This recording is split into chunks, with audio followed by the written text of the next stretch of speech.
Petrol, diesel और CNG की कीमतों में लगातार हो रही बढ़ोतरी ने आम आदमी की चिंता बढ़ा दी है। तेल कंपनीज ने शनिवार सुबह एक बार फिर से पेट्रोल, डीजल, सीएनजी के दाम में इजाफा किया। पेट्रोल 87 पैसे प्रति लीटर और डीजल 91 पैसे प्रति लीटर की दर से बढ़ा दिया गया है। तो वहीं सीएनजी में भी ₹1 प्रति किलो की दर से इजाफा किया गया। पिछले 10 दिनों में ईंधन के दामों में ये तीसरी बार इजाफा किया गया, जिसके बाद पेट्रोल, डीजल और सीएनजी की कीमतों में कुल मिलाकर करीब करीब 4 से 5 रुपए का एक बहुत बड़ा इजाफा हो चुका है। नई बढ़ोतरी के बाद राष्ट्रीय राजधानी दिल्ली में पेट्रोल की कीमत ₹99.51 लगभग 100 रुपए हो गई है। अब डीजल की बात करें तो ₹92.49 प्रति लीटर की दर से डीजल बिक रहा है। तो वहीं जो सीएनजी ₹80.09 प्रति किलो की दर से मिल रही थी, अब वो ₹81.09 की दर से मिलेगी। इसके साथ ही मुंबई, कोलकाता, चेन्नई समेत कई बड़े शहरों में भी ईंधन की कीमत नए रिकॉर्ड स्तर पर पहुंच गई है। पिछले 10 दिनों में यह तीसरी बार बढ़ोतरी की गई है। इससे पहले 16 मई को पेट्रोल और डीजल की कीमतों में ₹3 प्रति लीटर का इजाफा किया गया था। उसी दिन सीएनजी के दाम भी बढ़ाए गए थे ₹2 प्रति किलो की दर से।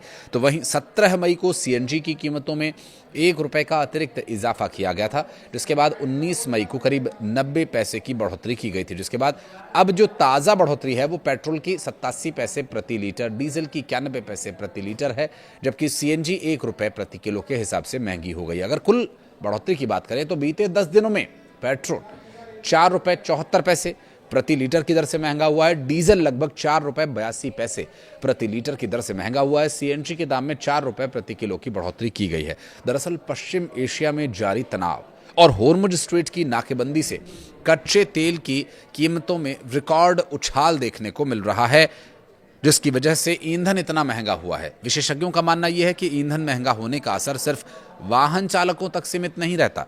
ये ट्रांसपोर्ट लागत बढ़ने से फल, सब्जी, दूध, खाद्यान्न, अन्य रोजमर्रा की जो इस्तेमाल होने वाली सामग्री है उस पर भी इसका असर पड़ता है। दूध के दाम पहले ही 2-3 रुपए बढ़ा दिए गए थे, वो आपको हमने वीडियो में बताया ही था पहले भी।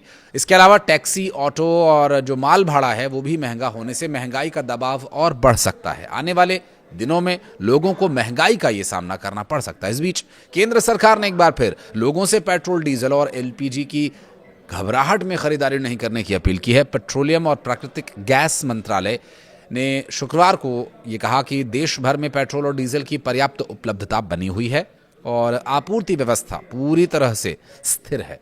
मंत्रालय ने साफ किया कि कुछ पेट्रोल पंप्स पर अस्थायी दबाव जरूर देखा गया, लेकिन ऑयल मार्केटिंग कंपनीज लगातार सप्लाई की निगरानी और समन्वित वितरण के जरिए स्थिति को संभाल रही हैं। मंत्रालय ने सोशल मीडिया प्लेटफॉर्म एक्स पर पोस्ट शेयर करते हुए कहा कि लोग केवल अपनी वास्तविक जरूरत के अनुसार ही ईंधन खरीदें और पैनिक बाइंग से बचें, यानी घबराहट में खरीदारी करने से बचें।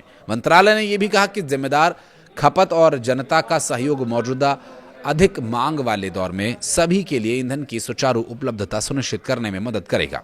इससे पहले गुरुवार को सरकार ने कहा था कि देश के सभी पेट्रोल पंप्स पर पेट्रोल, डीजल की पर्याप्त उपलब्धता है। सरकार ने लोगों से पेट्रोल, डीजल और एलपीजी की अनावश्यक खरीदारी से बचने की सलाह देते हुए कहा कि सप्लाई बनाए रखने के लिए हर संभव प्रयास किए जा रहे हैं और इन बढ़ते दामों को लेकर जो आम आदमी पर असर पड़ रहा है उसका तो भला क्या ही होगा। आप कुछ कहना चाहें तो कमेंट सेक्शन में बताइएगा। वीडियो को यहाँ तक देखने के लिए बहुत बहुत धन्यवाद।